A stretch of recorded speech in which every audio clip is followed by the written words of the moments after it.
అని అంటున్నాడు. వారిని సేవిస్తున్న వారందరి పక్షంగా కూడా దేవుడు మాట్లాడుతూ ఉన్నాడు. వారంట ఎలాంటి వారంట? బద్దలైపోవు వారే. మరండి, ఉదయము మొదలుకొని సాయంత్రం వరకు ఉండి వారు బద్దలైపోదురు. ఎన్నిక లేని వారే సదాకాలము నాశనమై ఉందురు. ఎన్నిక లేకుండా అంటే మనుషులు ఎటువంటి వారు? ఎన్నిక లేకుండా సదాకాలం ఎందుకండి? ఒకసారి ఆలోచించండి. ఆ మాట ఎంత కన్ఫ్యూజ్గా ఉంది. ఎవరు పట్టించుకోరు, కానీ వాళ్ళు ఎప్పుడు కాకుండా అంటే చాలా కాలం బతికేస్తుండండి, కానీ వాడికి ఎవరు లేదండి అంటారు చాలా మంది. మనం చూస్తూ ఉంటాం కొంతమందిని విచిత్రంగా బతికేస్తుంటాడు, మంచి అవతలైనా బతికేస్తాడు, కానీ అతనికి ఎవరు లేరు. నేను ఒక ఆవుని చూస్తూ ఉంటాను అని పాప, నేను కూడా ఒక ఆవుని చూస్తూ ఉంటాను. బ్రిడ్జి కింద ఉంటుంది, ఎప్పుడు కూడా చుట్టకాల్చుకుంటూ ఉంటుంది. కోవిడ్ అయిపోయింది, కోవిడ్ తర్వాత కూడా ఉంది. వాళ్ళకి రోగాలు రావట్లేదా, వాళ్ళకి బాధలు రావట్లేదా, వాళ్ళకి శ్రమలు రావట్లేదు అంటే అన్నీ వస్తున్నాయి. ఎన్నిక లేనివారే, చూడండి ఆ మాట ఒకసారి చూడండి. ఎన్నిక లేనివారే సదాకాలము నాశనమై. ఏ స్థితిలో ఉన్నారు వాళ్ళు? అన్నం తినలేరు, అన్నం వండుకోలేరు, వేరేకి పెట్టలేరు.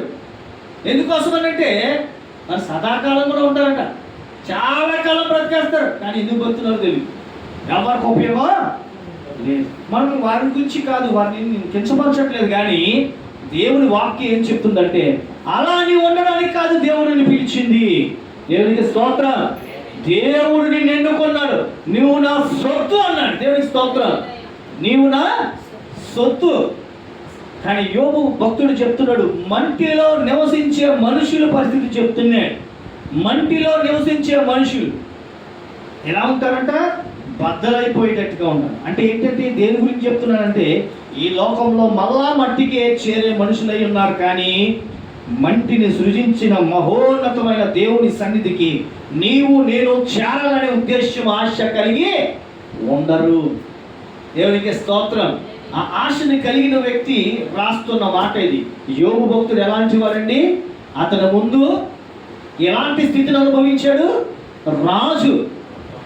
అతను పుట్టిన ప్రాంతం అంతట్లో కూడా గొప్పవాడిగా ఉన్నాడు, కానీ అతను చెబుతున్న మాట మంటిలో ఉన్నాము.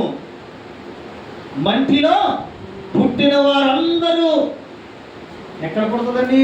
తల్లి గర్భంలో కదా మనిషి పుట్టేది, కానీ మంటిలో పుట్టారు అంటున్నారు. మంటిలో పుట్టడం ఏంటి? మట్టిలో ఏం పుడుతుంది? పురుగు పుడుతుంది. మనం సరిగా చూస్తే మట్టిలో ఏముంటాయి? పురుగులు ఉంటాయి. మట్టిలో పురుగు ఉంటుంది. మట్టిలో పుట్టేది పురుగు, మరి మనిషిలో పుట్టేది కూడా ఈ పురుగే. ఈ పురుగుని దేవుడు చెప్తున్నాడు, మట్టిలో పుట్టిన ప్రతి వారు కూడా మనుషులుగా ఉన్నాం మనము. అనేక రకమైన జంతువులు ఉన్నాయి, అనేక రకమైన జీవులు ఉన్నాయి. మన కంటికి కనిపించనీకుండా ఉన్నాయి. భూగర్భంలో చాలా ఉన్నాయి. అయితే వీటన్నిటి పరిస్థితి గురించి చెప్పట్లేదు, కానీ దేవుడు మనుషుల గురించి చెప్తున్నాడు. ఏంటంట? వారు బద్దలైపోతారంట. ఉదయ కాలము నుంచి సాయంకాలం వరకు ఎలా ఉంటారంటండి? ఉదయ కాలము మొదలుకొని సాయంత్రం వరకు ఉండి ఎంతో చక్కగా భారాన్ని మోసుకున్న, ఎంతో చక్కగా ప్రయాసపడిన, ఎంతో చక్కగా వారు ఉదయం నుంచి సాయంత్రం వరకు ఉన్న మనస్సు కాస్త బద్దలైపోతుంది. పొద్దు నుంచి కష్టపడుతున్నాను, ఎన్నోసార్లు మనం వింటూ ఉంటాం ఈ మాట. పొద్దు నుంచి కష్టపడుతున్నానండి, కానీ నా దగ్గర ఏమీ ఉండట్లేదు. ఏమైపోతుందండి? అంతా కూడా వ్యయమైపోతుంది. ఇష్టానుసారమైన ఖర్చుల వల్ల నాశనం అయిపోతుంది. త్రాగుడు వల్ల ఖర్చు పెట్టేసిపోతున్నాను. నేను అనవసరంగా నా స్థితిని మార్చుకుంటున్నానని బాధపడ్డ వాళ్ళు అనేక మంది ఈ రోజున ఉన్నారు.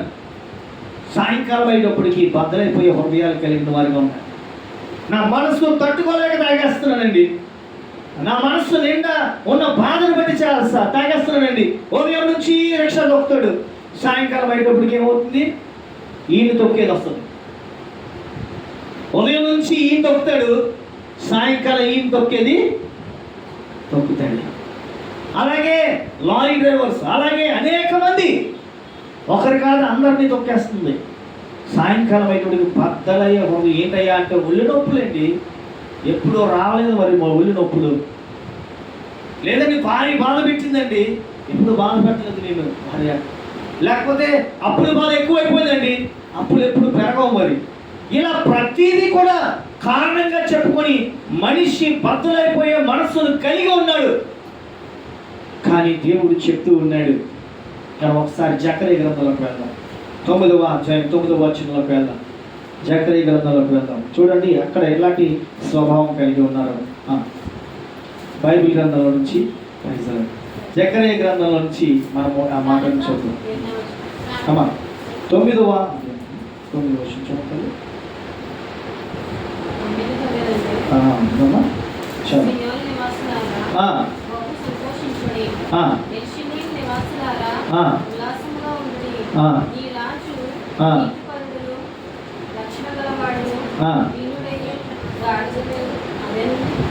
అదేనమ్మా, సియోను నివాసులారా బహుగా సంతోషించండి, యెరూషలేము నివాసులారా ఉల్లాసముగా ఉండండి. నీ రాజు నీతి పరుడును రక్షణ గలవాడును దీనుడునై దేవునికి స్తోత్రం. తాను తగ్గించుకుని దగ్గరికి వస్తున్నాడు, ఎందుకంటే నేను హెచ్చించడానికి. దేవునికి స్తోత్రం.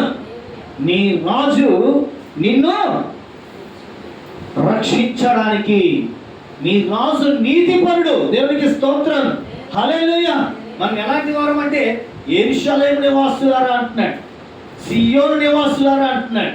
నిత్యము కదలక నిలిచే సియోను కొండను మనం చూసినప్పుడు ఆ కొండ ఎప్పటికీ కదలదు, ఏ పరిస్థితిలో కూడా కదలదు.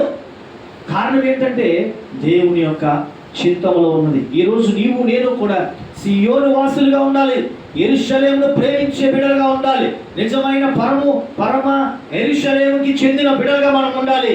ఏ స్థితిలోనైనా కదిలిపోకుండా పడిపోకుండా ఉండడానికి గల కారణం ఏమిటంటే నీ రాజు నీతిపరుడు రక్షణ గలవాడును అయి దీనుడుగా ఉండి నీ దగ్గరికి వస్తున్నాయి. ప్రపంచంలో ప్రజల్లో చూస్తే గాడిదకి అస్సలు విలువ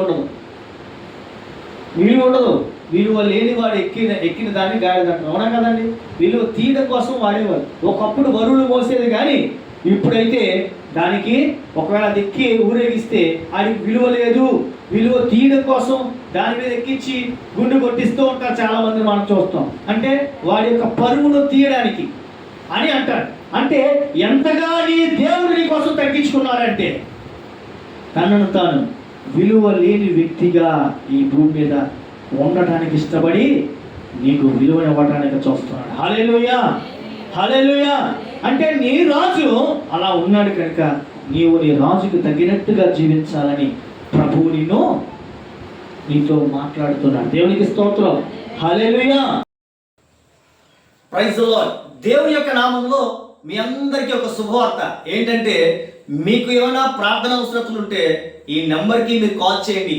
ఈ వీడియో చూస్తున్న మీకు ఏదో అవసరత కంపల్సరీ ఉంటుంది. మీ కుటుంబంలో సమస్య కావచ్చు, ఉద్యోగ సమస్య కావచ్చు, గర్భిణీ ప్రాబ్లంతో మరి మీరు బాధపడుతూ ఉండొచ్చు.